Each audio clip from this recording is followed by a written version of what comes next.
Right, so welcome everybody to the Parapsychology online conference. Thank you so much for joining us. So good morning, good afternoon and good evening, depending on where you are. I'm really excited. We've got quite a few interesting guest speakers, including one international guest speaker and 2 Australian guest speakers. First, I have to really apologise on behalf of Sarah Lemos. She is really sick and can't speak today. So yeah, I'm a bit sad about that, but that means that we've got more time with the speakers and more time for Q&A. So my name is Joyce Bock. I am working as a psychologist for Soul Psych in Bunbury, Western Australia. I'm also Vice President of the Australian Institute of Parapsychological Research, or the AIPR, and also I run Salubrious events. So just a little bit of housekeeping, if we could put ourselves on silent until we are speaking or asking a question. And we will have a break in between each talk. Yes, so I just want to talk a little bit about the AIPR. So again, it's the Australian Institute of Parapsychological Research, founded in 1977 as a non-profit scientific and community society. We advocate the use of scientific methods and promotes research and public education into parapsychological phenomena. The AIPR holds that psychic experiences should be studied in the same way as other human experiences. Evidence should be evaluated accurately and compassionately. We offer online courses and we have a journal, the Australian Journal of Parapsychology, which is published twice a year for $70. You can also join as a supporter, $10 a year, and you get a newsletter and early bird discounts to online events like this. We also we also offer short-term community support. So if anybody's distressed due to paranormal experiences, or want to ask a question, we can offer sort of one-off or short-term support, given that we're all busy and volunteers. We also offer more in-depth services with each of our members if you require. So we have, myself, I'm a psychologist. We have a paranormal investigator, Vlad is one of them. We have Rob Tilley, who is a Ghostbuster, or he clears haunted spaces. And we have our academic, Dr. Lance Storm. Usually we have a mini conference every year in Sydney on the first Saturday of December. However, thanks to COVID, we had to postpone that, but we will resume that as soon as we are able to. So yeah, I'd like to introduce our president, Dr. Vladimir Dubai, to say a few words. Vlad? Yes, hello. Thank you. I just want to welcome everybody here today for the conference. I think Joyce has already mentioned a few things about the AIPR. I was just going to quickly cover some of the AIPR and what we do. So clearly we've been around for a long time. The foundation, I guess, of the AIPR really is with Lance Storm and Rob Tilley. They've been carrying and improving in the AIPR over the years. It's getting better and better, and they offer services. We have our own journal, which publishes research papers. We have our own grants, so we do small grants for research purposes. There's the newsletter. We've just created an online forum where members can come in and ask questions. So it's a live forum, get some advice and opinions and so on. So there's lots. Also, there's short courses and certificate courses in parapsychology. So there's lots of things to have a look at. Lots of resources. So yeah, feel free to have a look at the website. And naturally, part of that is the education part, and this is kind of the culmination of the education. We have these regular conferences, and Joyce, who's a very integral member of the group. She also runs her Salubrious events, and this is essentially how we've all come together here. So we've got some great speakers, some really interesting speakers. So it's actually a pity that Sarah couldn't make it today. And I have a discovered appreciation of Joyce's organization abilities, because just like literally 3 days ago, I tried to organize a simple dinner for about 5 or 6 people. We haven't seen each other for about a year at least, due to lockdown and COVID.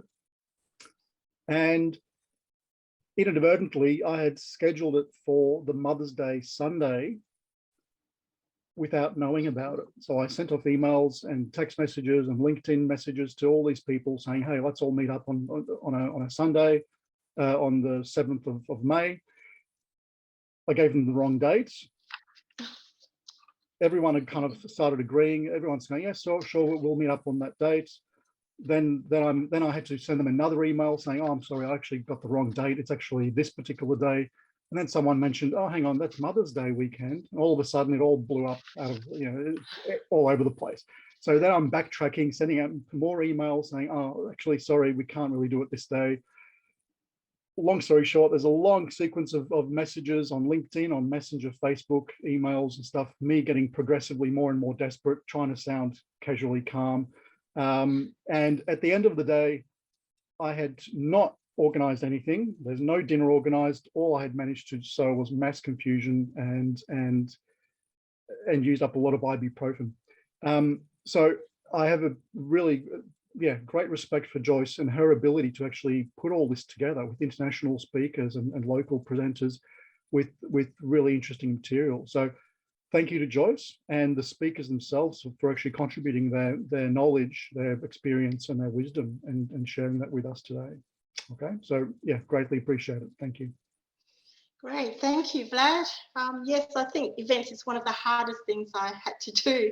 You need contingency plans, and anything and everything can go wrong. So hopefully, other than Sarah, everything will run smoothly today. And Lance, did you want to say hello? Lance is our treasurer and an integral part of our team. No, nothing to say really. Just welcome everybody. More people are coming in as we go, so we'll welcome those as well. Yes. Yeah, I think let's just get going. Great. All right, just want to say a quick hello to Alex, who is our out-of-body experience specialist, just to say hello. Alex? Hi everyone, Hello. just quickly say hi. Good to be here, and yeah, looking forward to the presentations today. Thanks, Joy, for organizing everything. Great, thanks. Alex. Thanks, Alex. All right, great. So we've got a wonderful lineup, scientific research in hands-on healing, past life healing, near-death experiences and medical healing.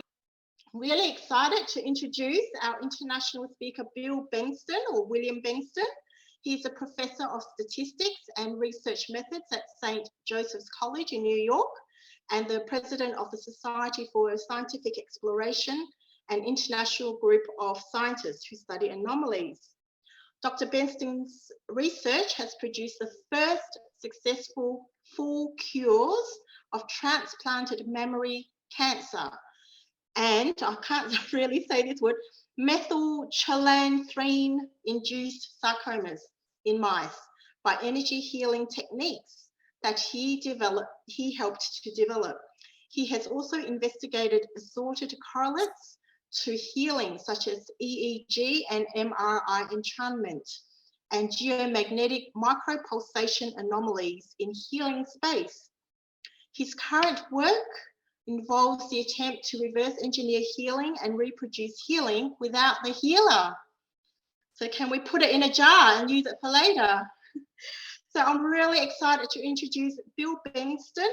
He will talk about turning the unconventional into the conventional, some experiments capturing healing intention. Take it away, Bill. Thank you. Nice to be here and thanks for the invitation. Let me see if I can get this thing to work. Thanks for the invitation and nice to be here and all that. And I think we're ready to go. The title, of course, is Turning the Unconventional into the Conventional. And another way to put that is I've been working for some time trying to figure out how to make the paranormal normal. There's been too much polarization and too many people spouting silly things back and forth and without knowing what they're talking about. And the paranormal, to make the paranormal normal, I think you have two possible routes. One is the scientific route, which is come up with a good theory that explains all this stuff and makes it normal. And I have to tell you that I've been working on this stuff for 105 years and I'm not close to getting a theory. I don't know anybody who's got a good theory. I don't know anybody who really understands how all this weird stuff works. But it doesn't mean it doesn't work. It just means we don't understand how it works. So door number one is a way to make this unconventional conventional, is to come up with a good scientific model of how the world works that includes this stuff. And again, I'm not holding my breath on this. The second thing to do is to make something practical.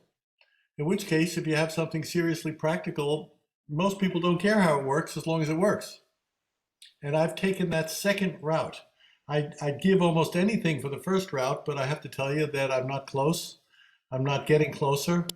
And the anomalous stuff that many parapsychologists talk about and that I talk about in healing, the stuff works. I can make it reliable. I can make it do stuff, but I can't really understand it based on the training that I've had. And so until someone comes up with a better conceptual model or a better theory, we're stuck with stuff that don't make sense, that doesn't make sense. And the way to convert people, I think, is to make it practical, and I'm working on making it practical. So let's cut to the bottom line and say if this works. Nope.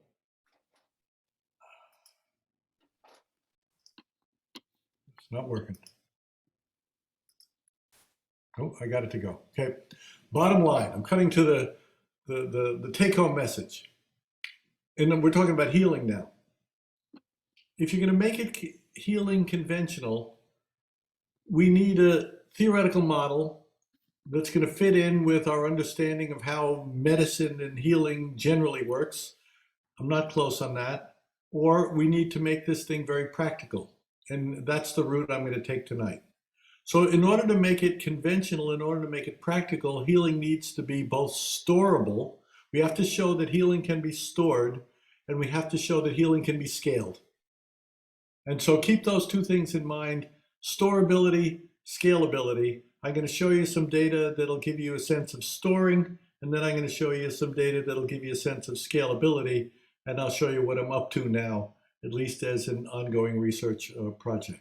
So when we think of healing, most of the time we think of a healer and a healee, whatever the term's supposed to be. But you got a healer and a healee. Now this is all nice and it's good, and there's wonderful anecdotes, and there's very few really systematic studies on it. But it's not practical in the sense that how many healers are there? I mean, I don't know. Let's say there's a boatload of healers. There's more than a boatload of people who need healing. And there's a virtually inexhaustible supply of people in pain out there. And no matter how many healers there are, no matter how many methods of healing we have, and no matter how much we show that they work or they don't work, or they work under these circumstances, or whatever it is that we show, there's not enough healers to go around for the number of healees who need help. So in order to make this thing conventional, we need to make it, again, storable and scalable. The storable comes, we're used to this, so here we have a battery. And what's a battery? Well, we're taking a process of nature, a phenomenon of nature, electricity, and we're sticking it in a box. And we can go, and we got a bunch of that stuff in a box, so we can go use it, and we hook up the right stuff to it, and we can use it. That's storable. We're used to storable. That's different from scalable. So if this were the only box and it stored electricity, it'd be storable but not scalable. But the good news is, of course, batteries are scalable. So we can make a prototype battery, and then we can kick out a boatload of batteries, and it becomes storable and scalable. And so we walk around with a little electricity in our pockets. We can walk around, we can apply them, we can put them in stuff, and we're used to this. And so it's normal, even if you don't understand how electricity works. Now, I deal with a bunch of theoretical physicists, and if I ask them what an electron is, they're going to get into a fist fight. Nonetheless, nobody denies there's such a thing as electricity. I'm trying to do the same thing with healing. So we're used to storing and scaling, even if we don't understand. And we store and scale a bunch of stuff. So we have physical stuff that we store and scale. We've got nutrients that we store and scale. So we go to the cabinet in the morning and we take a multivitamin. What is that? It's stored nutrients and vitamins and all this other kind of stuff. And we can make a boatload of those. We can store it and we can scale it. Can we do the same thing with healing? That's the question. So the plot that I want to talk to you about is, I'll give you a quick background to some of my healing studies, only a couple, and then I'm going to show you some experiments in storability, and then I'm going to show you some experiments in storability and scalability. And we'll see that this is a reasonably new field, but it's got pretty good promise going along. So I've been doing research in anomalous healing that doesn't make any sense for, again, 105 years or so. And I've been looking into parameters of healing. And so parameters of healing are kind of obvious things. Does distance matter? You know, that kind of stuff. And the answer, of course, does distance matters? No. But I can demonstrate, you know, I can back this up with data. Independent data, independent labs. Healing doesn't diminish with distance. Now, what in heaven's name doesn't diminish with distance? I mean, just take 2 seconds, and here's where we get into the paranormal and some of the things that drive people crazy. Healing doesn't diminish with distance. If I do an experiment in healing cells or healing mice or healing people or healing whatever we're doing the experiment on, it makes no difference whether the person's or the mouse or the cage is right in front of me or it's across the world. So we could stick a cage in Australia and zap it from here, and we get the same effect as if I'm in New York, do it in New York and zap it 2 inches away. It can't be energy. You know, energy healing is called energy healing, but there's no energy. Give me a break. If there were energy, the way that the data come to pass it doesn't make any sense. But we have parameters of healing. Doesn't diminish with distance. Does belief matter? You know, that's another parameter of healing. And the answer is it might a little bit. I mean, my guess is, and I wouldn't take this to the bank, but my guess is all other things being equal, that's a statistician's cop-out, all other things being equal, probably belief retards healing. That would be my guess. It's better to have a non-believer than a believer. A non-believer, all other things being equal, I think will heal faster and have a more robust response. I think a non-believing healer also will be a better healer than a believing healer. I mean, I know that's heretical, but I have some data to back that up. I've looked into the physiology of healing. I've looked into what happens to the brain, what happens between healer and healee. I got a bunch of functional MRI data and EEG data and all that stuff. I'm looking into teaching efficacy. Can we pass this along? The fourth bullet is the scientific motherlode, development of a theoretical model. And I got to tell you, I'm not close. I don't know anybody who's close. I've met people who think they understand how this stuff works, but you can tear down their models in about a minute and a half. And so I'm focusing now, tonight, and as well as in my daytime research, practical applications. Can we capture and reproduce and scale without the healer? So I don't understand it. Let's say I don't understand gravity. Well, I don't, you know, some people believe it's curved space. Some people think it's gravitons. Some people think it's this, but there's gravity. You'd have to be an idiot to say there's no such thing as gravity. We can argue about why it is, but it is. I think healing is similar. You don't argue about whether healing happens. Give me a break. But can we make it into something useful, even if we don't understand it? That's my goal. So sometimes I write in normal language for normal people. Most of the time I don't. And I let me contradict myself. I have a book called The Energy Cure. And I just got finished saying there's no energy. It turns out the publisher, sounds true, when I said, they showed me the cover and they said, we want to call this the energy cure. And I said, I don't think there's any energy. They didn't care. They said, thanks for your input, but they completely ignored me. If you're interested in my healing stuff, and this isn't a sales technique, if you're interested in the healing stuff, I don't keep things proprietary. I don't have things in the, the inside pocket vest kind of a thing. And if you want to go do your own experiments and replicate what I'm talking about here, this will teach you how to do it. So if you want to learn, here it is, laid out with practice and drills and practice. Most of the time, though, I write for, whoops, going the wrong way. Most of the time I write for geeks and I write stuff that nobody reads. So I have a boatload of academic publications and they're reasonably interested. They're kind of geeky. And you wouldn't want to take some of them to the beach. But I have a bunch of them. And if you want any of them, you can see it. I don't know, there's 30, 35 more perhaps publications on my website. And you can go read some of the geeky things that'll back up the stuff that I'm talking about here. So I want to talk about some background stuff and show you really the plot in just a couple of minutes. And I'm going to focus on my cancer experiments because I've done more cancer experiments than anything else. And one of the reasons you can do it is you can make a very nice experimental model with cancer. It's easy to do. Many people have done it, and you can build on past research. The other reason that cancer is an interesting phenomenon is that from a healing point of view, it's extremely responsive. Cancer responds to healing. Some stuff, not so much. Cancer responds. And actually, the more aggressive the cancer, it turns out the faster and easier it is to fix. So we try different kinds of cancers which aren't particularly strong, which aren't particularly aggressive. They're hard to do. You come in with a freight train cancer that's seriously aggressive and seriously lethal, much easier to do. We may talk about that later. Anyway, here are some experiments. These are cancer experiments on mice. I've got a bunch on mice, 19 or 20 experiments.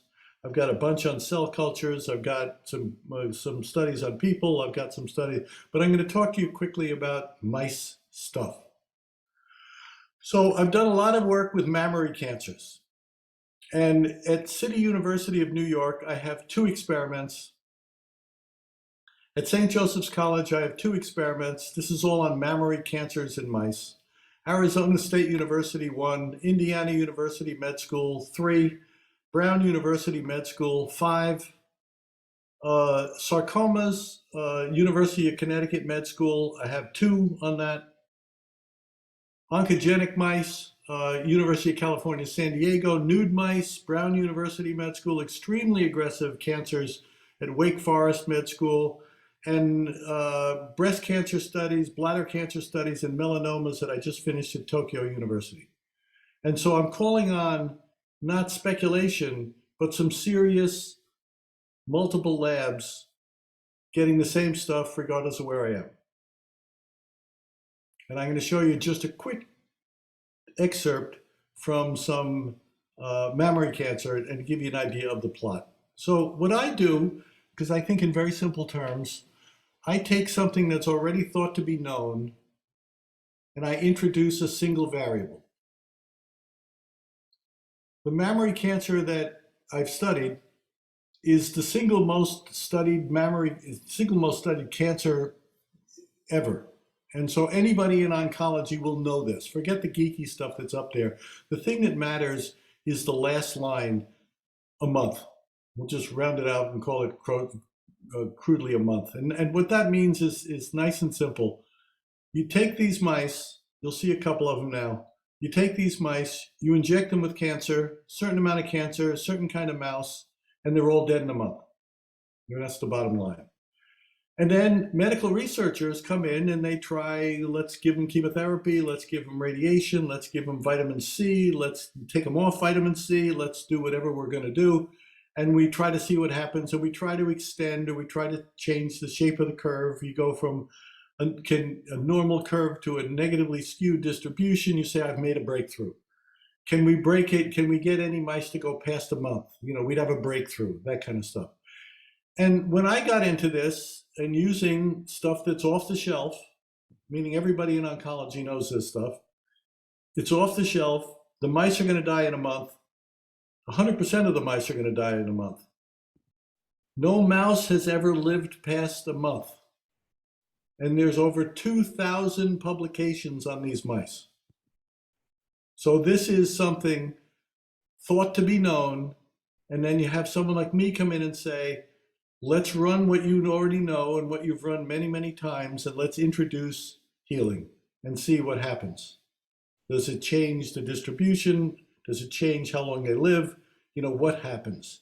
And so this particular kind of cancer is ugly, but it's easy to study.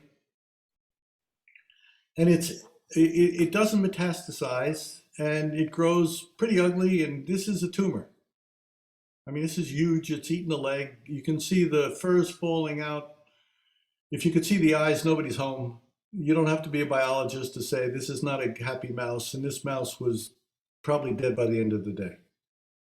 And so this is what happens without exception in thousands and thousands of mice studied in many, many different places.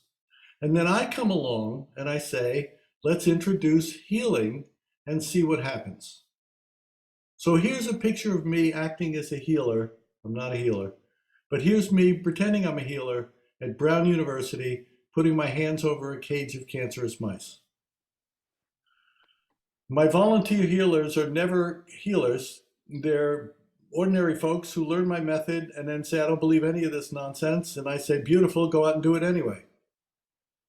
They're not believers. They're not practitioners. They can follow instructions.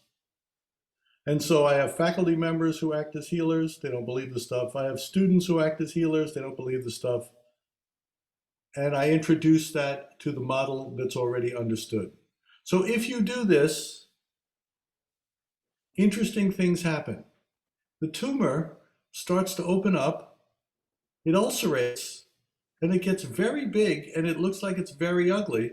But now I call your attention to something that's pretty interesting. Look at the coat here. The coat's good. The coat's clean. If you could see the eyes are clean. This mouse, I don't have the pictures of this mouse to follow up, but this mouse with apparently an ugly thing stayed in the cage completely happy, hanging out, not a complaint in the world, running around the cage, having fun, until eventually this tumor implodes, and it implodes very suddenly, and the mice live their normal lifespan. And so it's not a remission, it's a cure. And we've done this on hundreds and hundreds and hundreds of mice. Reasonably interesting. So no mouse has ever made it past a month. We go to full cure and they live 2 years. And we take it even farther than that.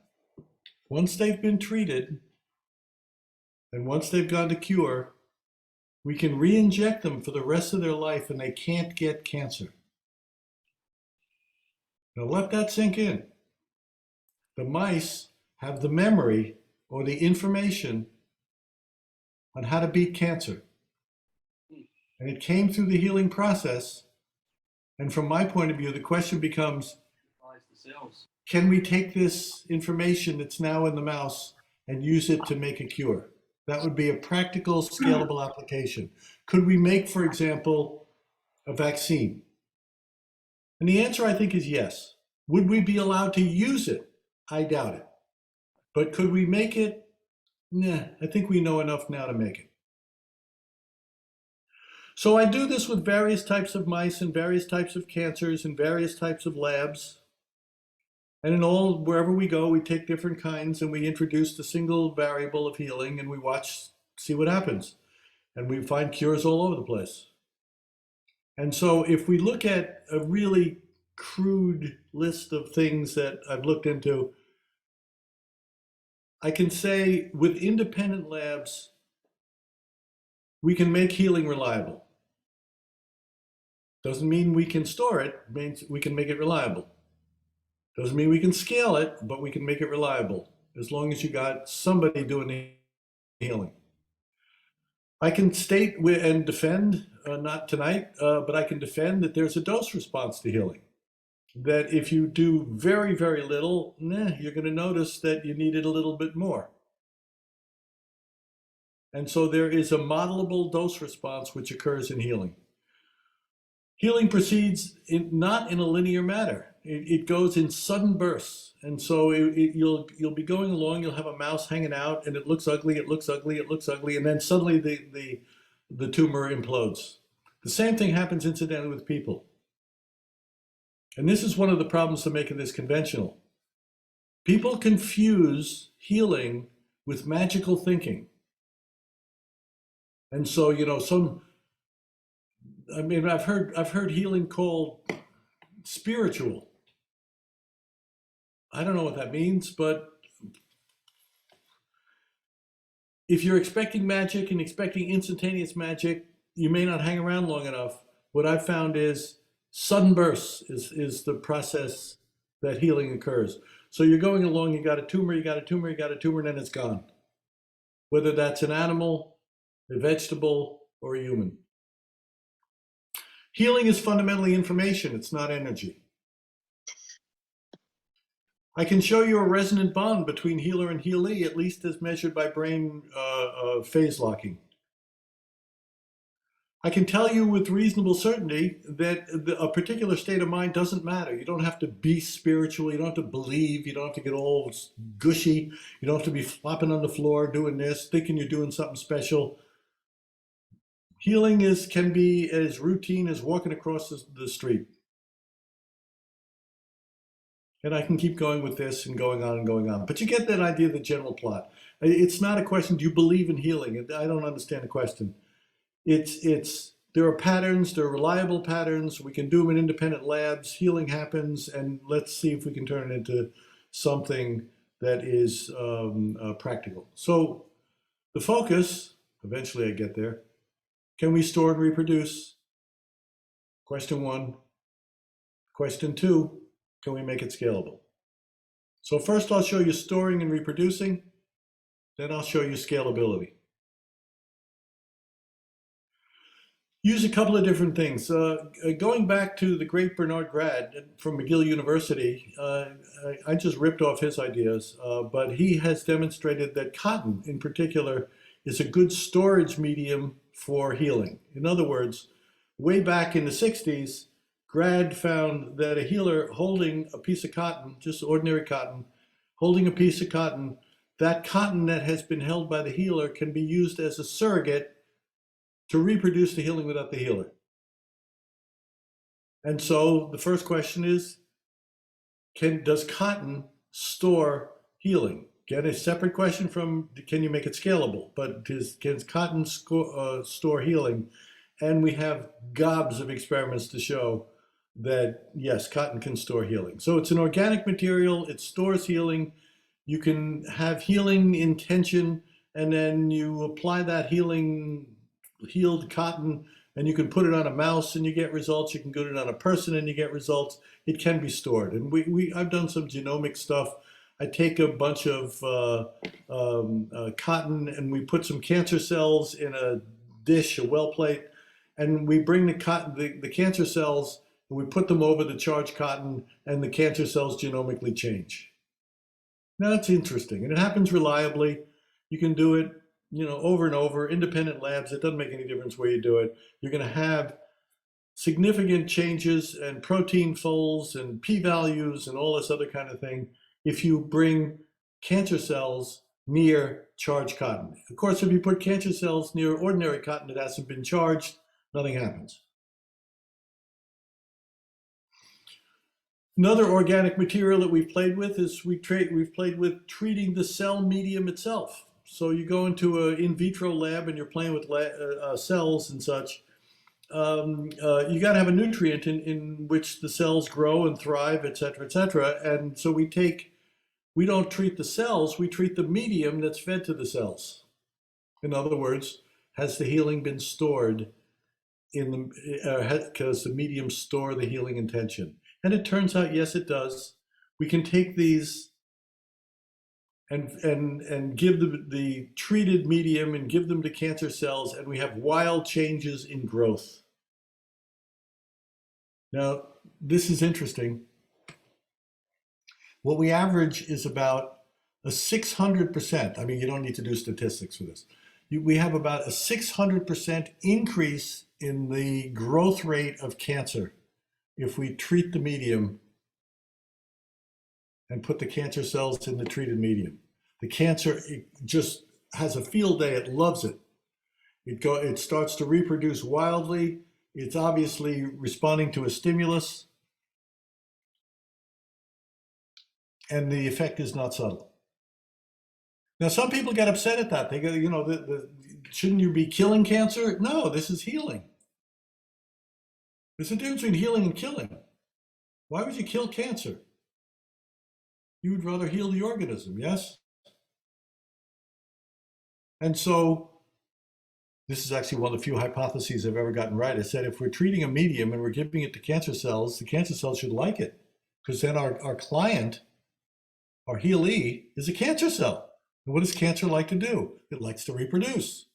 And so it follows cancer should increase its reproduction if submitted to the influence of healing. If it's put into an organism, it'll react completely differently. But if it's just as a cancer cell and the cancer cell is your client, the cancer cell should get what they want. What does it want? It wants to reproduce. If you take that souped up cancer and put it into a mouse, then it should collapse because it goes to the higher order need of the organism. It's not what you want. From a parapsychological, since I'm talking to a parapsychological group here, or a parapsychology group, healing should never be confused with PK. Let's say I want a psychokinetic effect on something. I want to move an object. I want to move a cancer cell. I want to move a mouse. I want to do something like that. This is, using it very crudely, mind over matter. Healing is not mind over matter. Healing is the transmission of information needed by the healee. And the healing does not correspond to the way you want it to. So you go for a PK effect. You know, you take a random number generator and you're trying to make it come up ones as opposed to zeros, and you get a statistical effect. Okay, fine. PK, mind over matter. Your intention is producing an effect. Healing never goes the way the healer expects it to go. That would be a PK effect. Healing goes the way the healee needs to go. So when you see ulcerations and such in cancerous mice, that's a process of healing. No mouse that we've studied which has gotten a tumor and gotten an ulceration, there hasn't been a mouse that has not gone to full cure. It doesn't go the way we want it to, doesn't go at the speed we want. None of that occurs. It simply goes as a natural process. But the healer, I'm reasonably confident, the healer is not the driver of this. It's not a PK effect. So we can do this with human leukemia cells, and we can, I mentioned this before, this is a cartoon. You know, we have a treated ulcerated mouse, and that was a ripped off image. It's not a mouse, it's a rat. You know, but we'll pretend it's a mouse. And so we pretend on the left it's a mouse that has been treated by healing and gotten an ulceration and had been cured. And the mouse rat on the right side is untreated with a tumor. And what we do is, once the one on the left has been cured, we take some blood and we transfer the blood to the other mouse, and everybody's cured. And so again, a mouse that's been cured has within it the biological memory and transferable biological memory to give it to another mouse. If we could mass produce this, we'd have a mass producible vaccine. I don't know, again, if we'd be allowed, certainly not in the States. The FDA is not the most amenable group that's ever been. So this is organic stuff, meaning, and I mean organic stuff in the classical way of organic. I don't mean no pesticides or something like that. I mean carbon-based and all that. If we go to inorganic, and again, I'm not talking about whether it's pure or has been filtered or something like that. I'm talking about it doesn't have a carbon atom. That's all I'm saying. And so we got water, and so water, exhibit A, water, is inorganic. And what happens if we use water instead of cotton and we treat the water? Again, we're going to storability. So this was done at University of Connecticut Med School, a couple of experiments. We took some treated water bottles that go into the cage, did our little healing shtick to it, and then the water was fed to mice that we never met. And the mice get cured. So we can say, certainly there's multiple ways to store, to make a battery, if you will, to store and make a battery.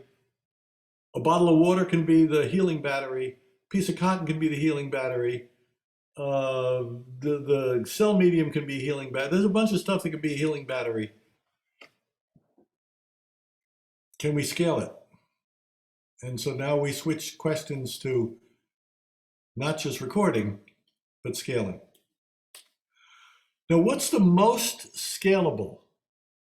So I'm looking always, because I'm lazy, let's look for the easy. If something works, what would be something would become instantly scalable? And the most instantly and universally scalable thing I could think of was a recording. So what happens if you record? And you'd ask, record what? But if we could capture healing in a recording and it exists as a file, you can see the scalability here. We can upload this into the cloud and it becomes globally scalable. So if we could get a recording of healing and make it global, you can't get more scalable than that. So I started out figuring, well, let's see if I can get lucky. Let's try it and we'll see what happens if we make a recording. So I put together a team. Probably everybody knows the second guy from the left. So if you're in parapsychology, you got to know Dean Radin. Yeah, so Dean and I work on this and we work on that and all of that kind of stuff. So this was my team, my recording partners. I call them my partners in crime. I don't know that we committed a lot of crimes. I got a biologist, John McMichael. I got Dean Radin, who likes to take people's temperature. We don't know why.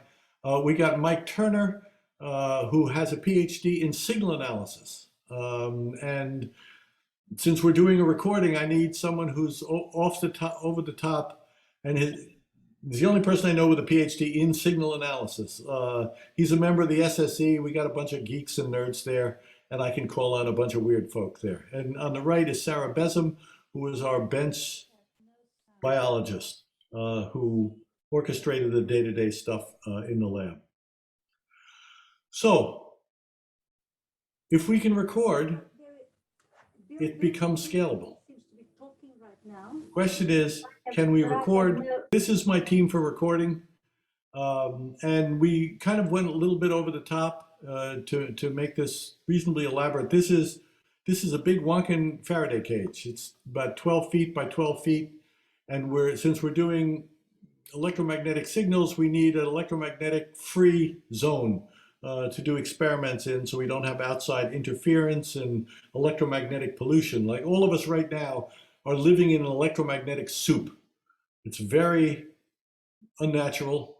We're getting used to it. I don't know what all the biological consequences will be, but if you want to do some clean experiments, you need to be not in the soup. So this is a Faraday cage which filters out the stuff.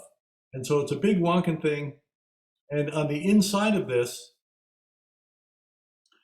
there's a bunch of stuff and a bunch of recorders. And so we've got various types of detectors.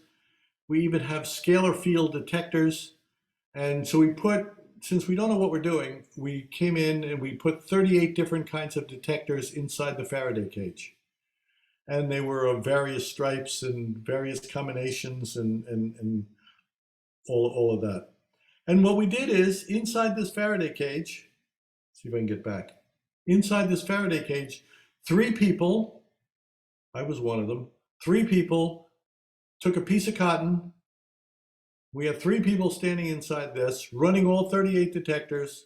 We had each of us was holding a piece of cotton, and we were doing my healing technique. And so we just did our healing technique and ran the detectors, and we were treating a piece of cotton to stimulate the healing effect. And so we had a bunch of different things because we don't know what we're doing. And then we reduced this to a WAV file. I mean, I'm giving you the short version. We actually had to build a supercomputer water process to handle this kind of a data file. But it was reducible to a single WAV file that can be played as an ordinary audio sound. So here's set up in Providence. And the general idea is this. We have an incubator. We have cancer cells. We have just ordinary audio speakers from Amazon. They cost $49.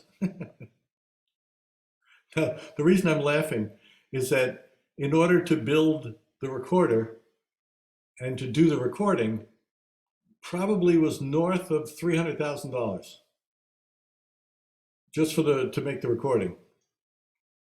The speakers cost $49. And the reason we bought them was because they fit in the incubator, nothing more exotic than that. And we also up here have an amplifier, also from Amazon, also $49. Now the amplifier isn't designed to play anything exotic, and we're playing something exotic. The speakers aren't designed to reproduce anything that is exotic, and we're playing with exotic sounds.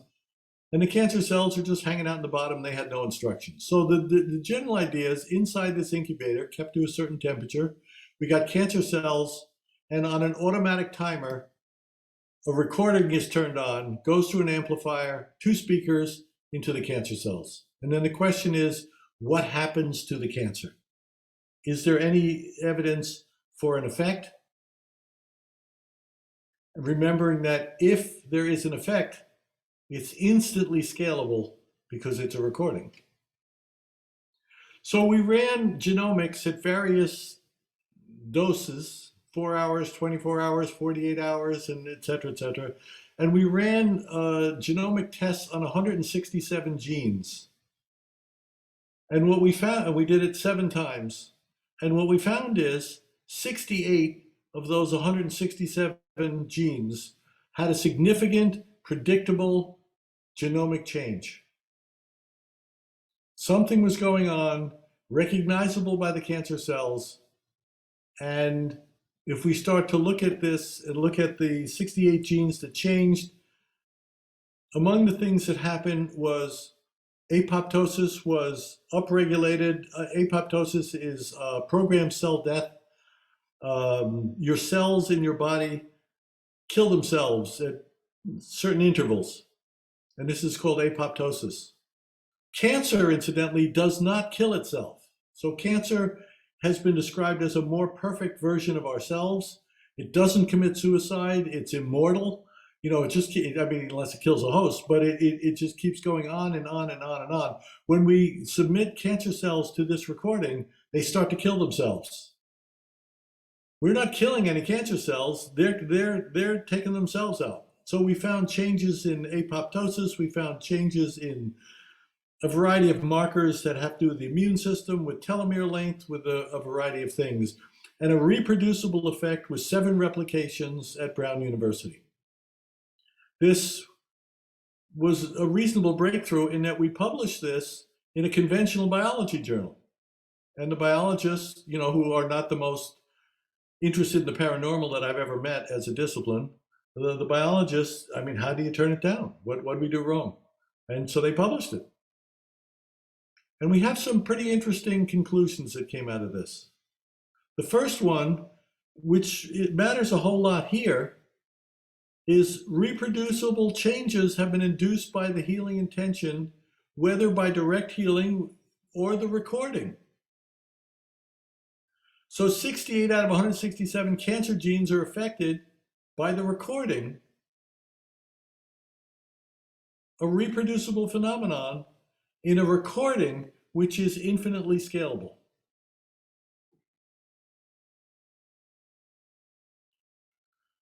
We showed that healing intention can be captured and released, think battery, thereby allowing the phenomenon to be more widely disseminated, think uploaded into the web. Now, can you see? Let's say we perfect this. Can you see, a skeptic going, I don't believe this, a rumph, kind of thing. Don't listen to it. Be sick, have a bull. I'm not trying to save the world. I just find it an interesting problem. But we've demonstrated healing can be captured and released. We found something reasonably interesting, and that is hands-on delivery of the healing. So if we stood there and put hands around cancer cells and then played similar cancer cells, the recording, live healing is stronger. And what that means is we didn't fully capture. We're just beginning at this, but we didn't fully capture it. So it seems to have taken about 4 hours with the recording to do what a healer could do in an hour. It's doing the stuff, but it's taking a longer period of time. And so something is missing in the recording that we have. We don't know whether it's we used the wrong detector. We don't know whether it was because it was digital and digitization loses information in the sampling technique. We don't know. But right now, it's possible to make a technology of healing, but it still needs work. I wouldn't call it an alternative to hands-on healing, but we're getting there. And the last conclusion that we got from this paper, we actually didn't put into the paper because it's a little too crazy. So if you'll just give me some space here, because this is crazy, the last one, it's not in the paper. And that is, we're producing a conditioned space. And what happened was very simple. One of the guys that was here, that was in the cage who made the original healing recording with us, is a sensitive. He's, you might call him a psychic, a sensitive, or something. He's really good. I mean, he's really good. This guy is pathologically sensitive. I don't know how he goes through the day, but he's pathologically sensitive. And he was actually here in our house. And I was playing the recording to him in various things, and I'm checking the orientation of the speakers and volume and all this kind of stuff. And we're playing along, and I turn it off after a while. And I say, okay, thanks. We'll try again later. And he just looks at me and he says, the recording's not off. And I said, it's off. It's off. He goes, no, it's not. And I said, it's off. Then I reached over, I picked up the plug, I said, it's not even plugged in.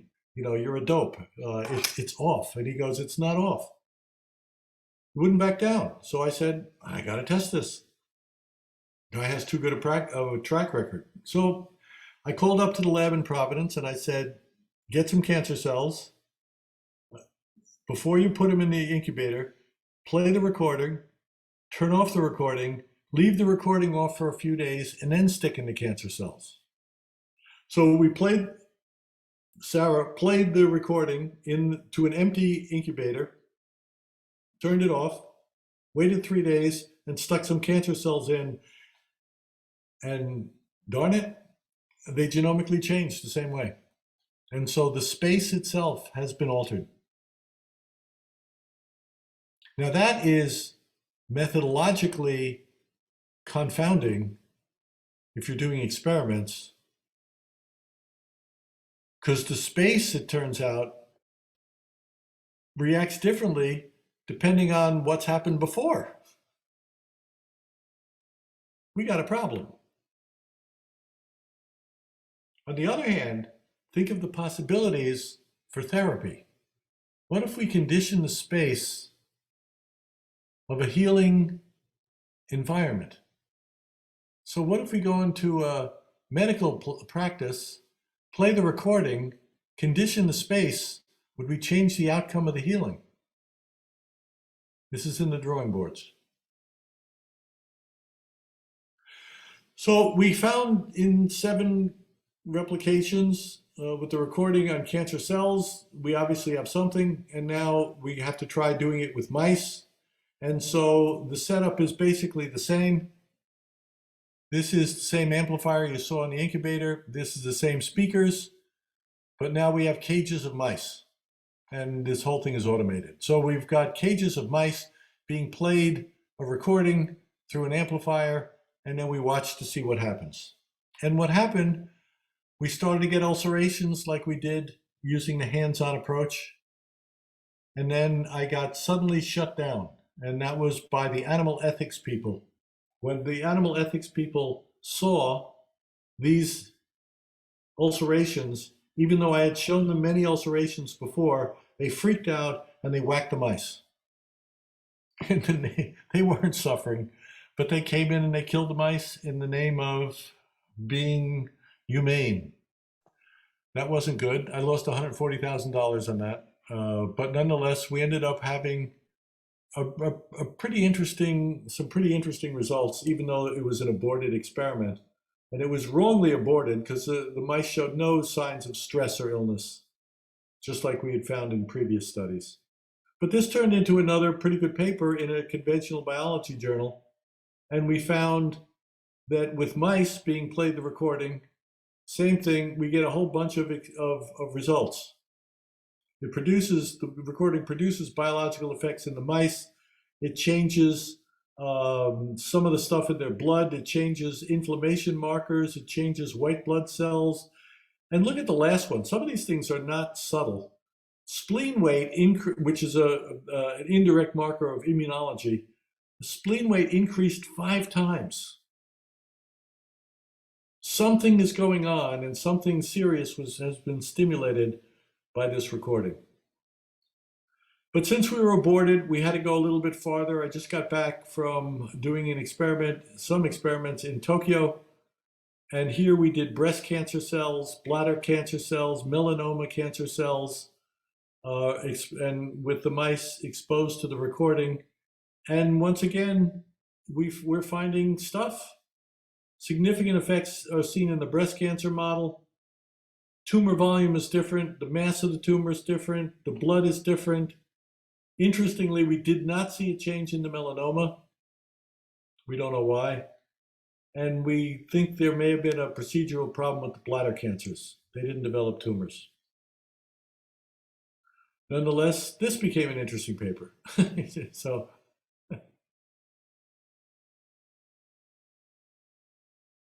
So the short version now, if we've got a recording, the recording is going to do stuff to mice, the recording is going to do stuff to cells.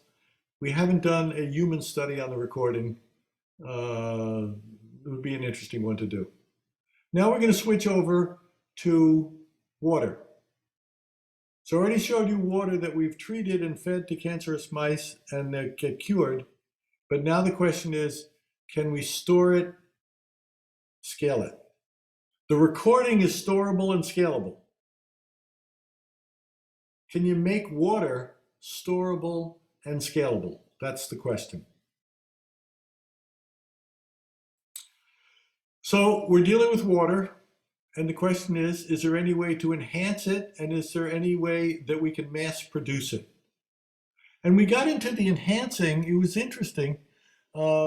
Indirectly, we were exposed to some homeopaths. And I'm not a I don't know how to spell homeopathy. So I'm not a homeopath. And they suggested dilution and succussion. And I said, with dilution and succussion, we're starting with water.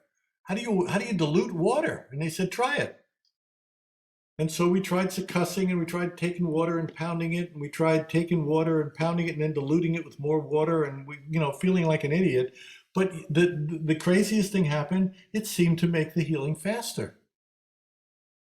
And I was like, what in heaven's name is this?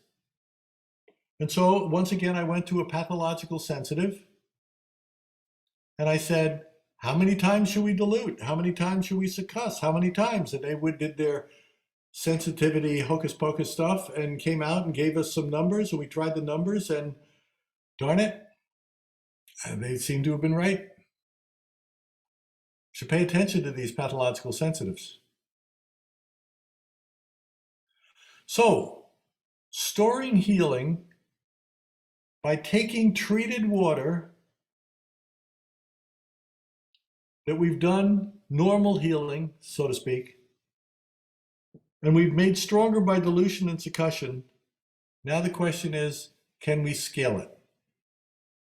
So we settled on a promising combination of dilution and succussion with some trial and error and some help from the sensitives, and it seemed to work. And then we tried to figure out, water sitting by itself can store, but can we make water charge water? Then it would be scalable. So we developed a gizmo, I'm calling it a gizmo, with some folks in the Netherlands to try to make something that can reproduce what you've made. Not only reproduce what you made, but make it a scalable, available therapy. So we built a gizmo, and most of this is hidden, but the general idea here is that you got an incoming water bottom, and you got outgoing water at the top. And in here we got a bunch of gizmos and thingies that are going on. That is, we're alleging you can take this enhanced water, stick it in the gizmo, and out comes more enhanced water that becomes scalable. And we turn this actually into a product that we're trying to develop right now, and it's called Restore. This is commercially available if you want it. So we had to test it.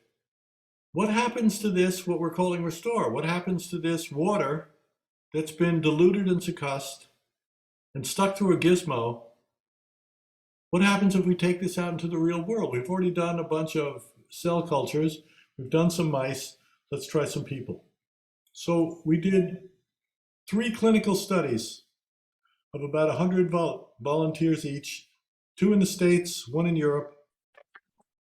So 3 clinical studies of about 100 volunteers each, taking 2 drops under the tongue 4 times a day for 8 weeks.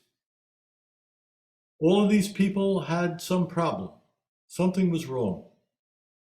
They needed health. They weren't healthy enough by their own admission. So all I did, stick this stuff under the tongue, 2 drops 4 times a day, and we follow it, and we get feedback, self-report feedback every 2 weeks for 8 weeks. And some of these data are crazy. 98% reported improvement in their health. 98%. Almost no one who got the drops didn't want more. They say, I'm better when I take these drops. What does that mean? I don't know.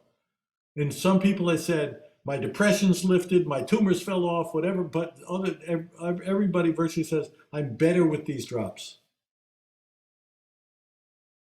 So we measured various metrics of health, as well as asked them for self-report of their physical, mental, and spiritual well-being. And we had, this in a paper, statistically significant changes in their physical health, in their mental health, and their spiritual well-being. It kicked in, generally speaking, just before 2 weeks, started to really ramp up between 2 weeks and 4 weeks, and then they just gradually, just kept getting better over the course of the next 8 weeks. And when they stopped taking the water when the thing was over, they continued to get better. And we had a wide variety of conditions, including, but not limited to, cancer, arthritis, depression, anxiety, pain, Parkinson's. And some of the effects of this water appear to be stronger than the hands-on treatment, which is seriously interesting. When we did the studying of the recording and compared it to cancer cells by a healer versus the recording, the healer was stronger. This water seems to be stronger than a healer. And if the gizmo can mass produce it, it becomes scalable. It's not instantly globally scalable like the recording would be, but it's scalable. We can produce essentially unlimited amounts of this stuff. Not literally, but pretty close.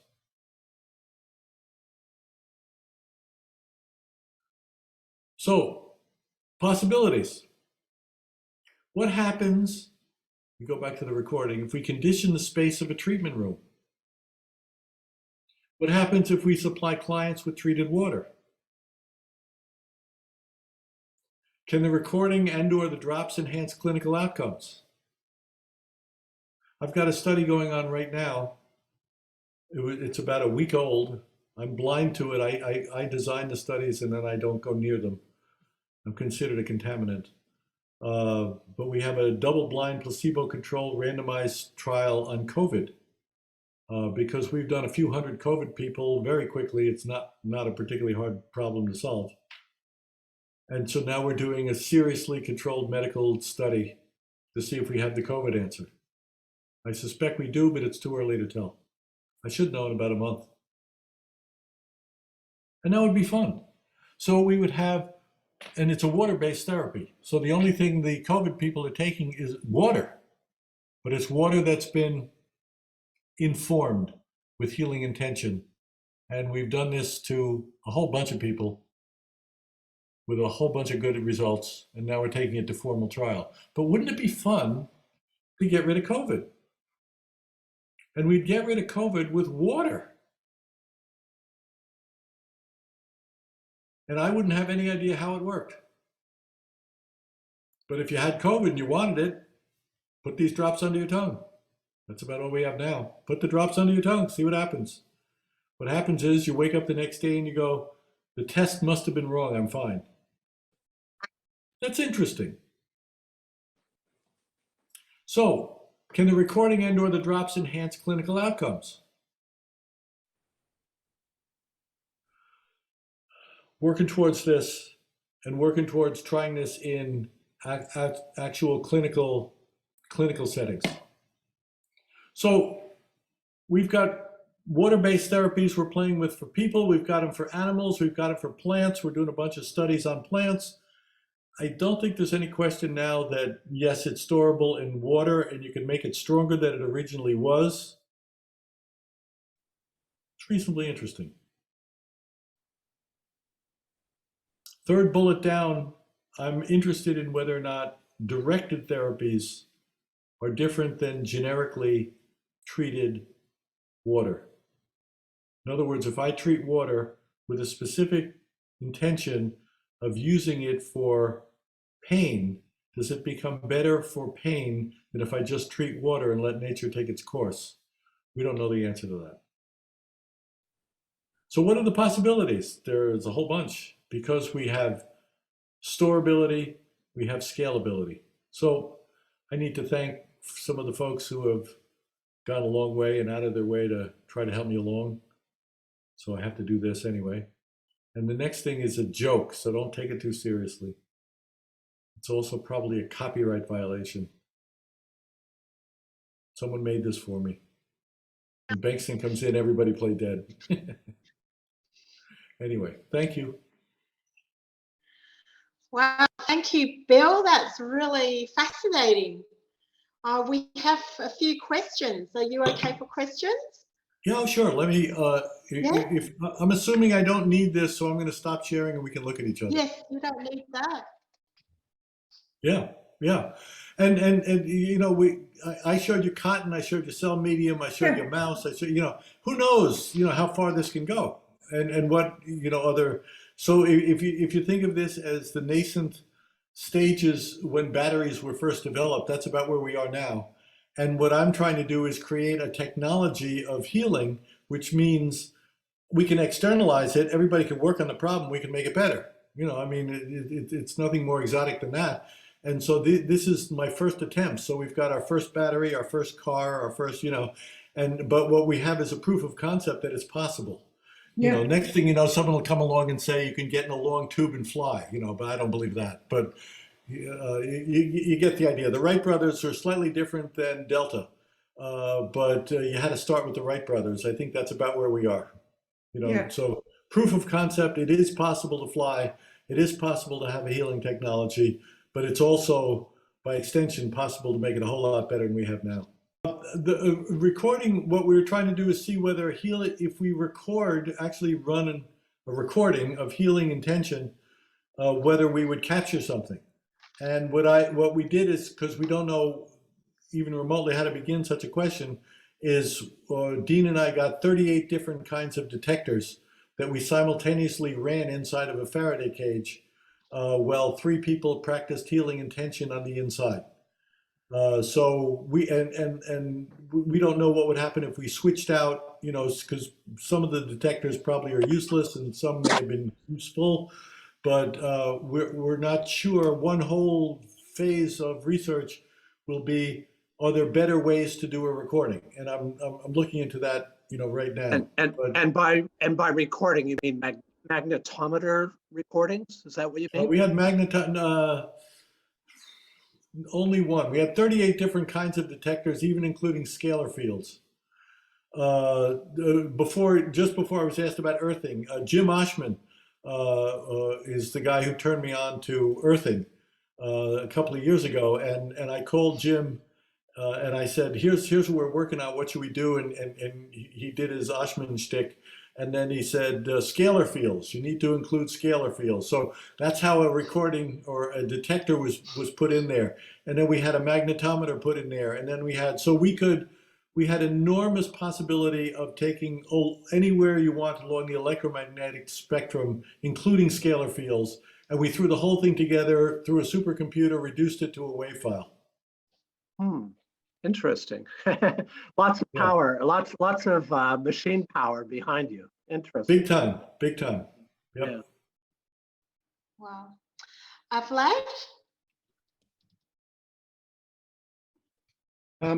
Yeah, absolutely brilliant. It's actually mind-blowing, in all honesty, just all this information. I threw a lot at you. Yeah, look, I actually have lots of questions, but I was hoping you might be able to answer two of them for me. One is, you mentioned that the non-believers were, I think you were implying they're actually better at healing than believers. Yeah. Is that correct? Yeah. Can you explain what was it? Do you know what the difference is, or why that such a difference exists? Well, the why would be speculative. That they are. I mean, first of all, I have a bias. I'm a card-carrying skeptic, but in a classical sense, a skeptic to me is someone who says, "I don't understand. Let's see and be open." So a skeptic is maximum openness.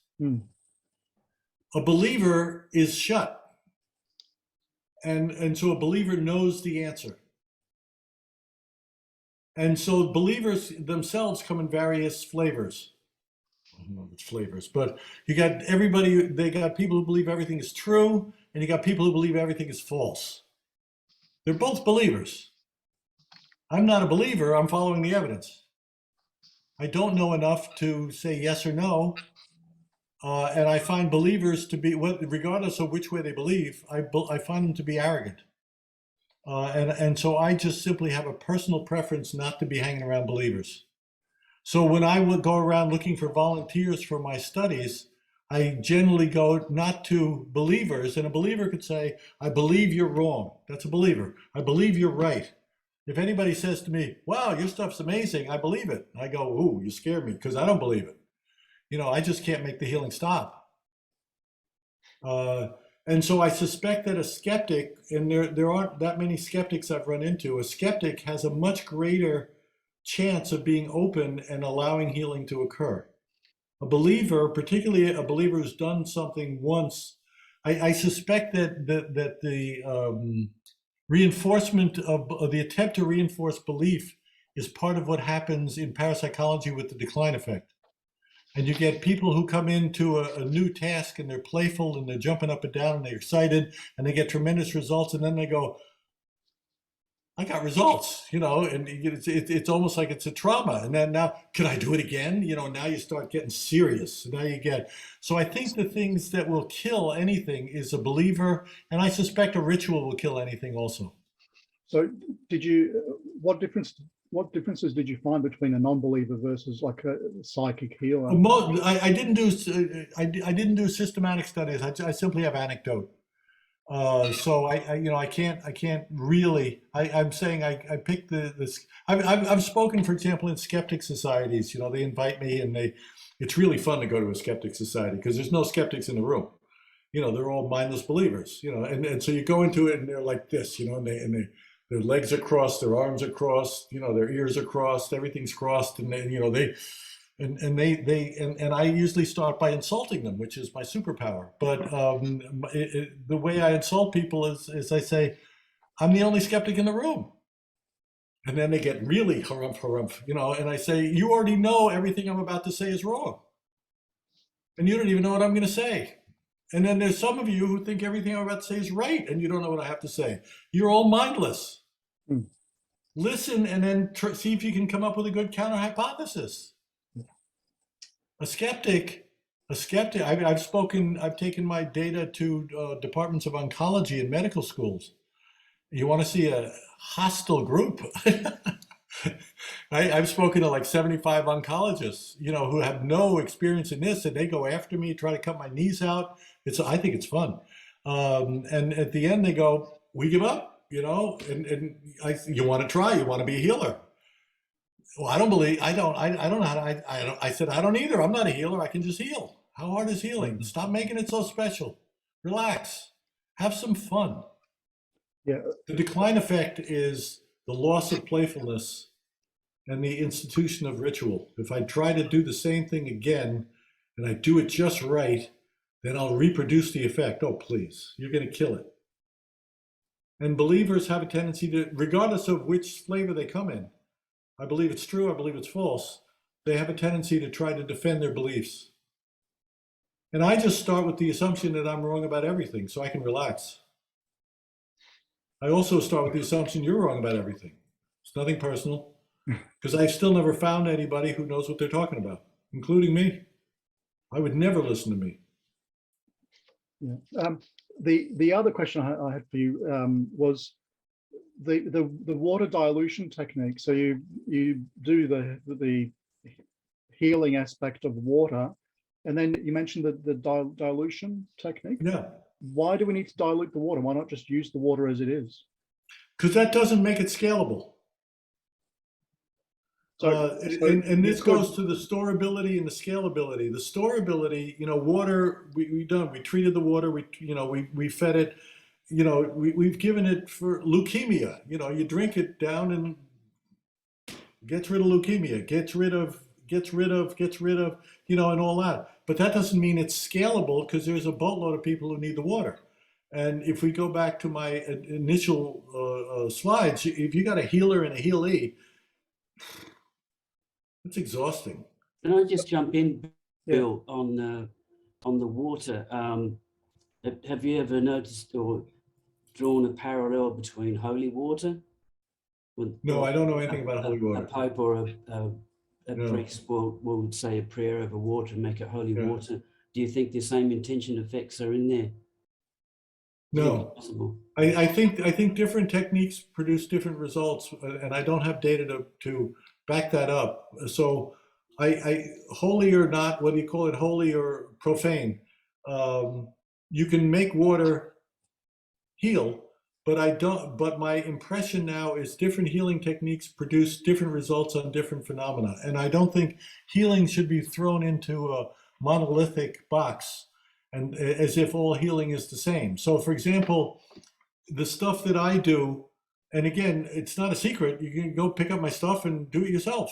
It's teach yourself or join a group or do something like that. It's fine. Do your own experiments. But my experience is that different techniques produce different results. Our stuff is particularly good on cancer, it's easy to research. It's really good on stuff like Alzheimer's. It's really good on stuff like bipolar and depression. And it stinks on some other stuff. So I don't know, in my system, for example, a single case of a type 1 diabetes fixed. Don't know. I have improvement of symptoms, but I haven't, not fixed. So reduction in insulin need, damaged vision partially restored, but not fixed. And we seem to be, as a generic tendency, better at taking things away than producing things that are missing. So in diabetes, you're missing something. So we do our hocus pocus and all that stuff, and symptomatically, you know, a little better for a short period of time, but I'm completely unimpressed. Parkinson's, you got something's missing. So we treat Parkinson's, and you know it goes down, but it comes back. We've never had a Parkinson's cure. Now with the water, and this is, I'm just reporting, these are anecdotes. There's an astrophysicist that we know who had been in a wheelchair for 5 years. Sublingual drops, the Restore, the stuff that you know that I talked about, the Restore, got rid of the wheelchairs, walking a mile at a time. Now, hands-on healing, I've never seen that dramatic a result in Parkinson's. Now, that doesn't mean it can't be done, but what I'm suggesting is all healing isn't necessarily alike. So the Bengston method works on X but not Y. The other method may work on Y but not X. And to call it healing, I think, is to do it disservice. And what I think a huge area of inquiry that would be fruitful is comparative healing techniques. So the people who I can report only anecdotally, because I don't know, I can barely spell healing. The people who know, and they come in there, you know, they've trained in this, that, and the other, and then they say, yours is different for this, but I like the other for that. Okay, you know, what do I know? I don't know anything about healing. Thanks, Bill. Russ, you've got a question? Yeah, just two really quick questions, actually. Regarding the water discussion we were just having, is it not possible to make it scalable? Could the person not just, the healer, not just affect like a whole bunch of water, like a whole lake of water or something like that? Yeah, yeah. And the other one, just before you jump into that, is I'd love to look at more of your work. Where can we find your papers and everything like that? My website is bengstonresearch.com. Right. And there's I've never seen it. My wife does it. But I've never seen me give a talk. I have no idea. I'm not going to watch this. I've never seen one before. And I think there's about 30 or 35. I actually don't know. But I have more than that. If you just want to write me, and info@bengstonresearch.com, I'd be happy to give you. I don't spend a lot of time worrying about copyright. Okay. Excellent. All right. And you're happy. I'm happy to geek away, you know, all you want, and you know, so you let me know how geeky you want it to be and what the subject is, and we'd be happy to supply you with stuff. And just go graze, you know, on bengstonresearch.com. And I don't think it's up to date, so we could up to date you too. The publications are still cranking. All right, and about the making the water scalable, could somebody make influence like a whole lot of water, like a big lake? Oh yeah, that's an interesting question. There's got to be, you know, famous last words. There's got to be a limit to it someplace. You know, so if I put a drop in the ocean, you know, I don't think all the fish, you know, send me a thank you note. You know, so something's got to attenuate someplace. I mean, maybe I'm wrong, but something seems like it ought to. I know the reverse is there's a physician friend we have who is like, once he started doing this and healing the sick and raising the dead, and you know, he's like a kid in a candy store. Oh boy, I get to do this, you know, like that. So he started to treat water. He started to play with sunlight and see, and he was, you know, playful kind of a guy.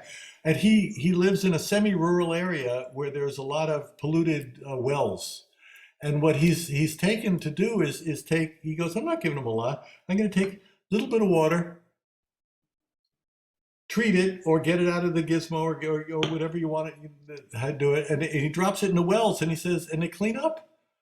And I go, come on.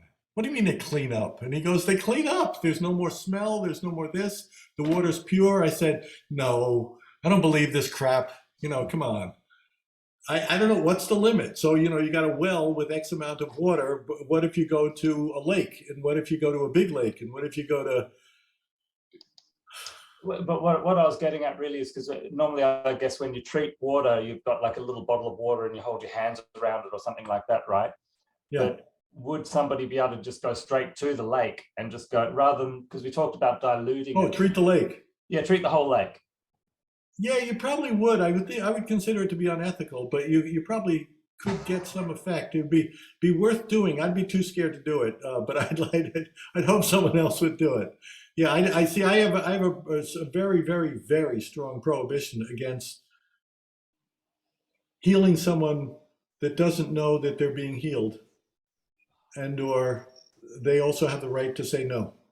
Because it turns out, I guess in another way, when I started this 105 years ago, I started with people, and I got annoyed with them pretty quick. But one of the most common responses to being healed in people, I call them uprights. I prefer mice. But one of the responses to uprights, is anger.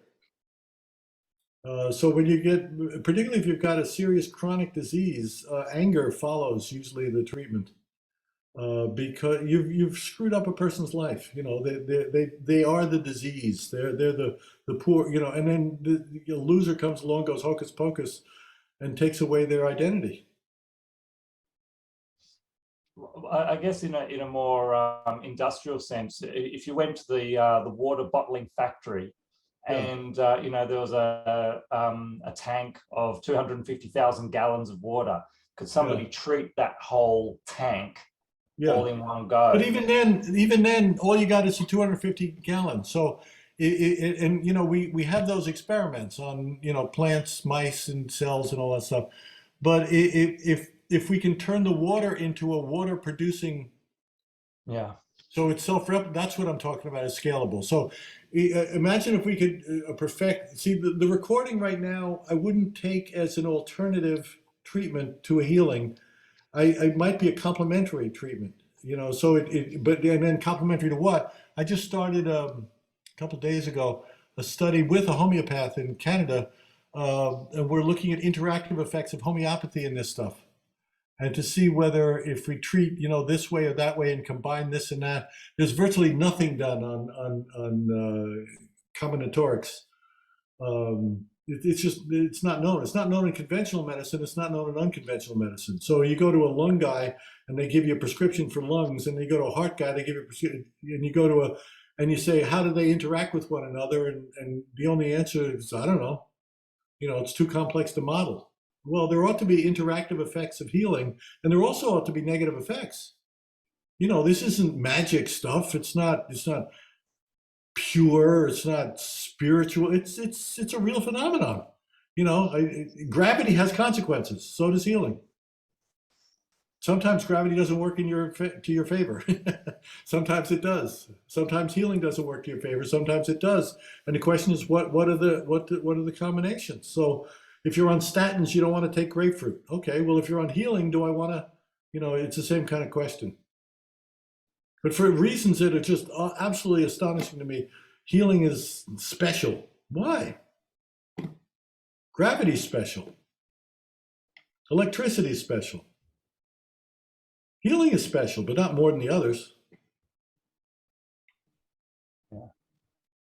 Thank you. Thank you. Anyone got any other questions? Do you want to raise your hand? Bill, sorry, I missed some of your talk. Are you thinking about doing any research on having human participants? Yeah, I've already done it on 300 humans, and that's with the scaled water.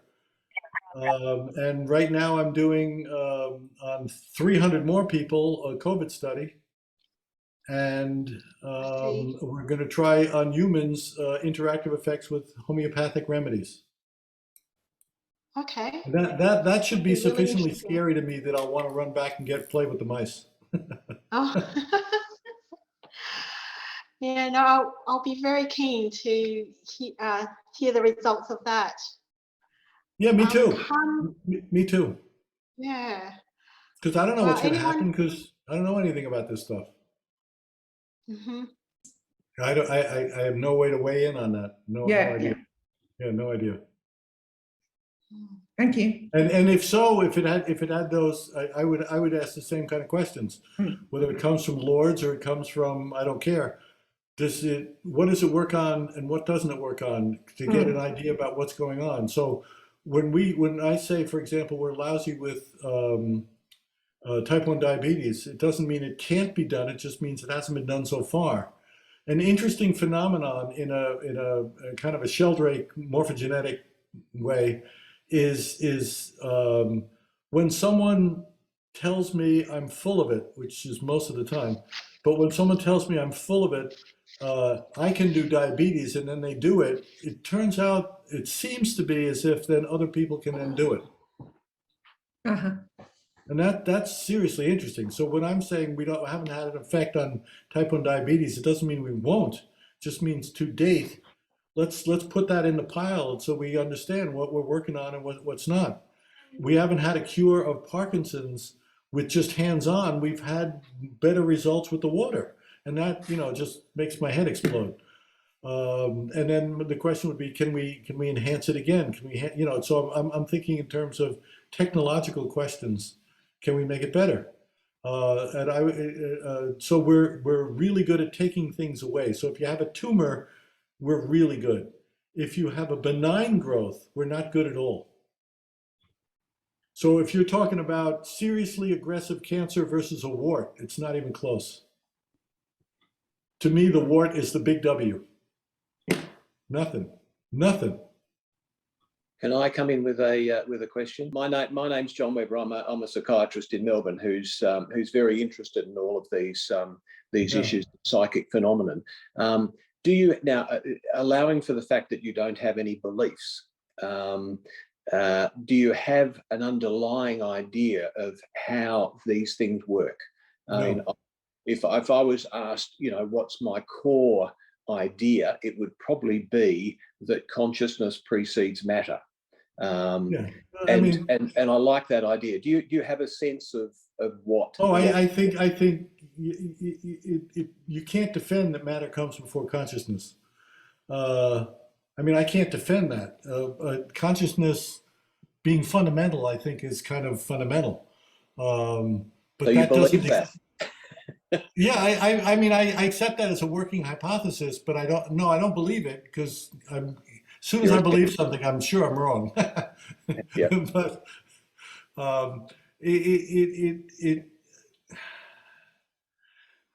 I went 20 years, this is literally true, without getting a single hypothesis right in the lab.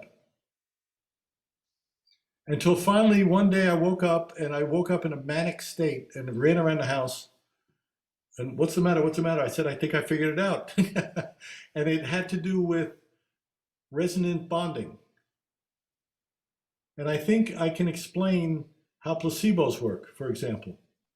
I don't think they're psychological. I think they're physical resonant bonding of spatially separate groups. Mm. And if you allow for non-locality, the question becomes, there's some dirty little secrets in placebos. I don't know many people who know this stuff at all. The placebo effect is directly proportional to the strength of a drug used. If I go to 2x drug, I get 2x placebo.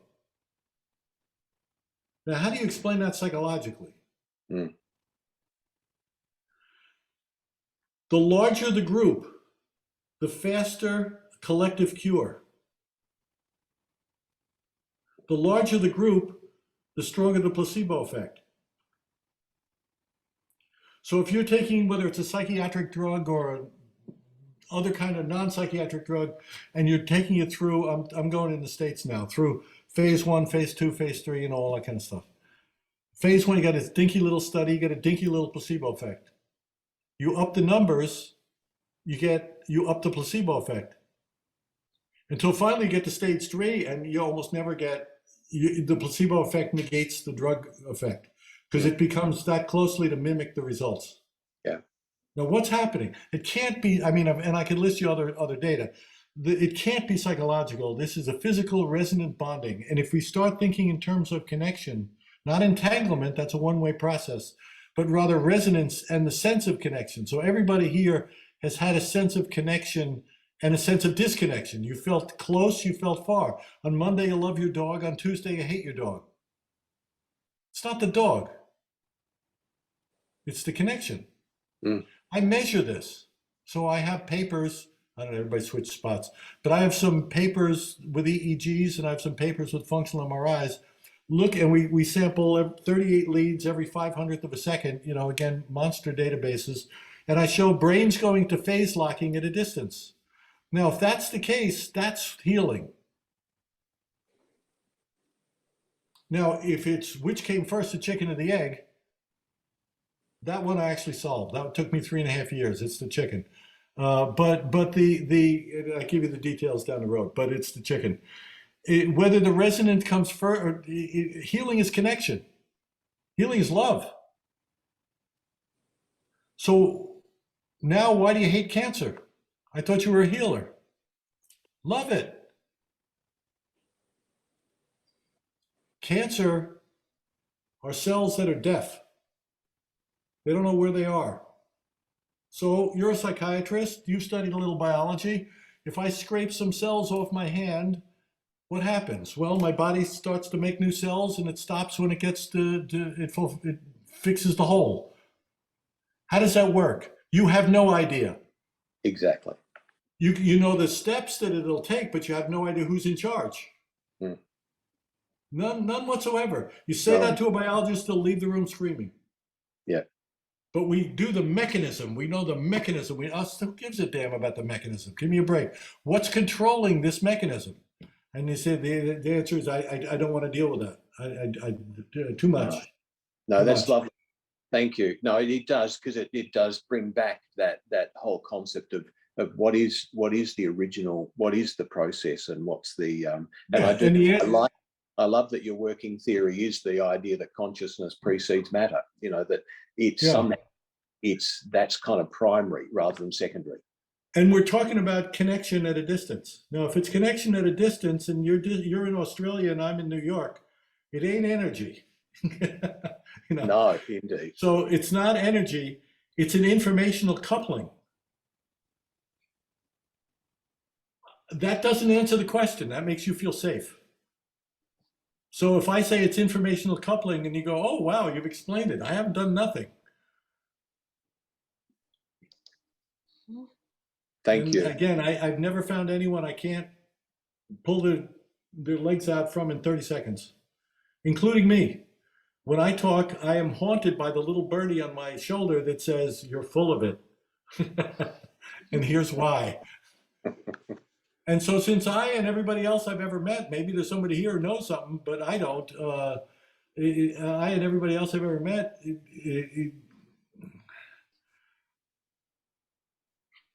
we don't know the mechanism. Exactly. Even if we talk about entanglement or resonance, come on.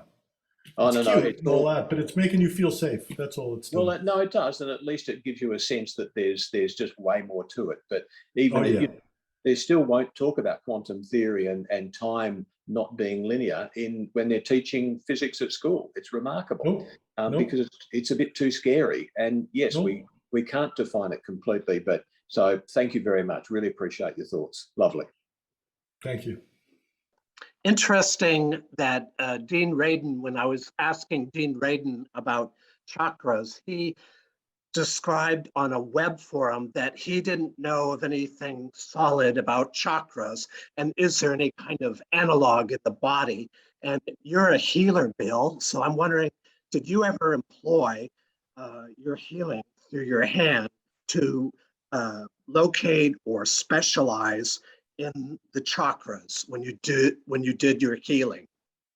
No, I have to say I'm not a healer. I can just produce healing, you know. But I'm not a healer. It's not my forte. It's not none of those things. It's just I'm just producing healing. I can get at least non-believers to to produce healing. You know, I think so far without exception. An interesting question is, could a believer heal? You know, I've never actually tested believers. They're too scary to me. But in terms of chakras, no, I don't. With help, I could probably spell chakra, but I don't know the stuff. You know, I can't be plus or minus. I've done with a guy with a GDV camera just to play around, gas discharge visualization, which alleges to take pictures of chakras and the total amount of energy coming out and all this kind of stuff. And we've played with that. I don't know what it means. So you see the little light balls, you know, and open things and close things. But I don't know. I don't know what it all means. And they're talking about this. And one person got all excited and said, when you treat someone, their chakras shrink. And I said, okay, is that, you know, what's a chakra and is that good or bad? You know, I don't know. And they go, well, in everybody else we've tested, a healer, the chakras get bigger. And I went, okay, you know, I don't know what to do with that. So I have pathologically sensitive friends I know who can see chakras according to them. I don't know what to do with that. And you know, the only measurement I know of its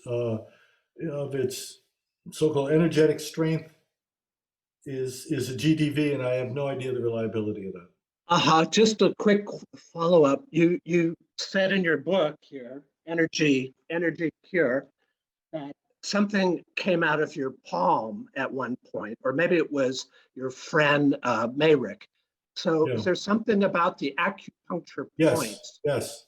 That I can answer yes. And the reason I can answer yes is because we do. We'll take a cage of mice, for example, and so you're sitting in a lab, and this is the task. So you put your hands straight in front of you like that, and then someone will take a cage and spin it.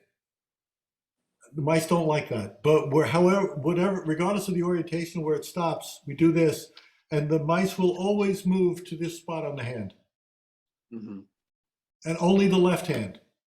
And one of the interesting phenomena is everybody who studies my method becomes left-handed. I find that's interesting. But the mice recognize this too. So the mice go to the left hand. I have pictures, not with me, but I have pictures of a bunch of mice in a cage, and all of the mice have tumors of a reasonable size. And you put your hands down, and they'll actually, if you could see a movie, they'd take pictures of them taking turns to going to this spot. Once they're healed, they don't do it anymore. They recognize there's something over here that's good. So we can do the same thing, incidentally, in vitro with some cell cultures. So we take cell cultures, and we take ordinary, say, bacteria, and we look at the growth rate. We see what happens when you treat the bacteria. And nothing out of the ordinary goes. So you take different types of cells, and nothing out of the ordinary happens. But if you wound them, they respond. And if they have motility, they'll move to the left hand. There is something in Qigong where they talk about the left hand. And so I'll ask my wife, who's a Qigong instructor, about that point. Yeah, it's interesting. Yeah. So I can't speak to chakras, but I can speak to, there's something about that spot that matters. Yeah.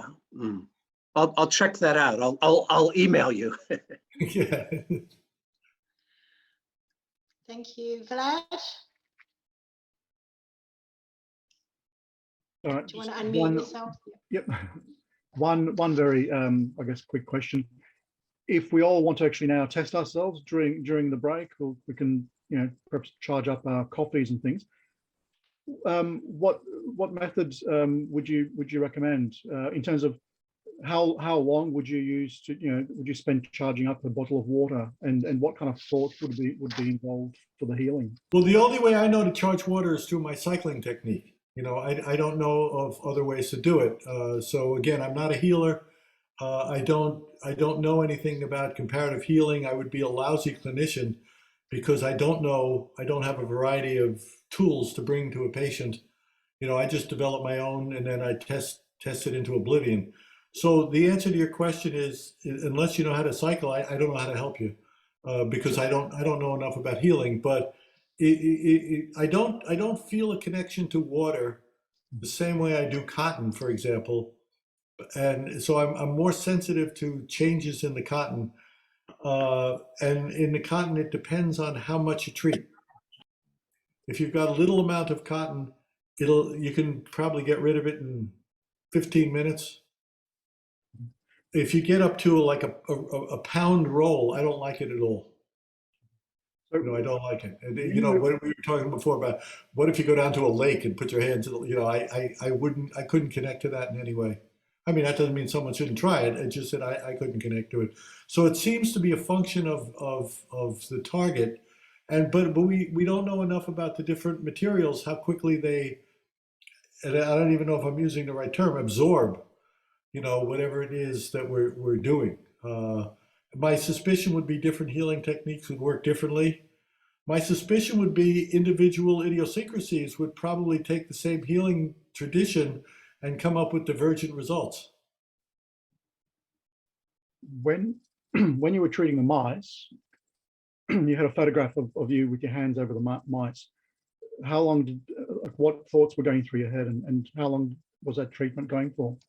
Treatment depends on the protocol that we have. So if you're doing an experiment, I've done experiments treating mice an hour at a time, a half hour at a time, 45 minutes at a time, 15 minutes at a time, once a week, 3 times a week, 5 times a week, 7 times a week. I've done a lot of experiments. Okay. And so there is, I can say with reasonable assurance, though I'm probably wrong, with reasonable assurance that there is a minimum dose that's necessary. We tried, interestingly enough, and this was at Indiana Medical School, we had 6 mice rooms going and doing this test and that test, the other test. And we found if we had the volunteer healers do everything they do except do the cycling technique, which we haven't talked about and I can't do here, the cycling technique. So we did the experiment, and I take in the same way that I deal with models that are already known, and I add 1 variable. Well, since we had a reliable effect of cancer cures in mice, we took out 1 variable. You could do the laying on of hands or laying around the hands, but you couldn't cycle. Mice died.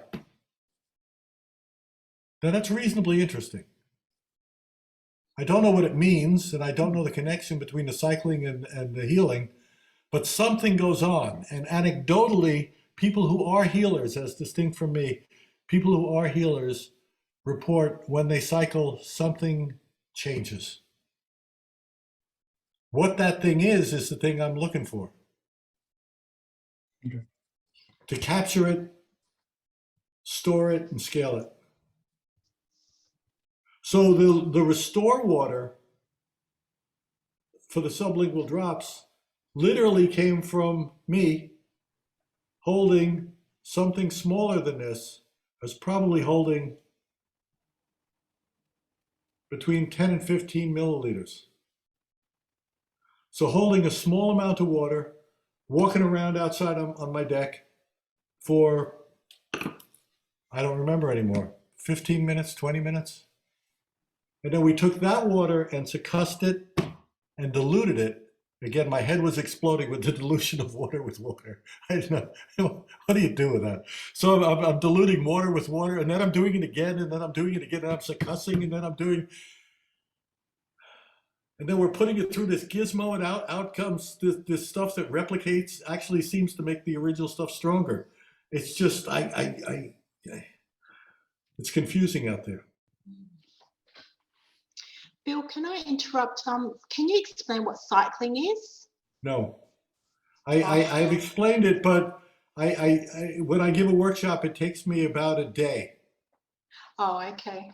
Yeah, this thing is really simple. It'll all fit on a single PowerPoint slide, but people screw it up in their heads. I don't know. You've probably run into uprates before. They're scary. Mm-hmm. So I put up a nice simple slide, and they screw it up into oblivion. So if you come to me to learn this, and I'm not ducking your question, I'm just saying I can't answer it now. You know, I'm already overtime, so I can't. Yes.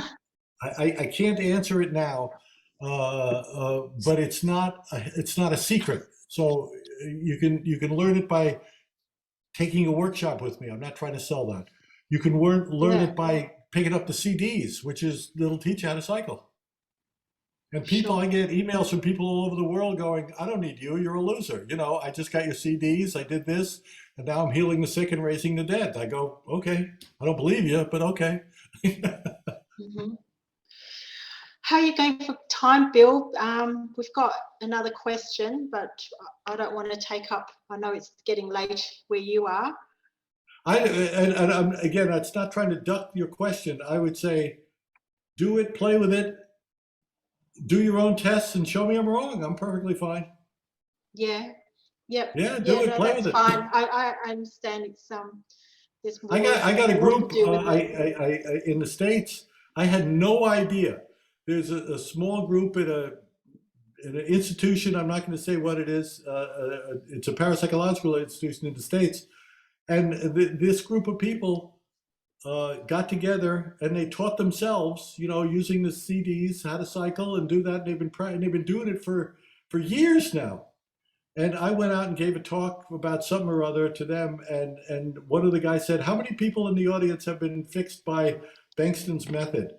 And like 100 hands went up, and I was like, "What? Who did you? You know, what was it? What does that mean? You know, I don't know what's going on. People all over the place are doing this stuff, and hopefully they're not paying attention to me too. They're doing it for themselves and playing and having fun."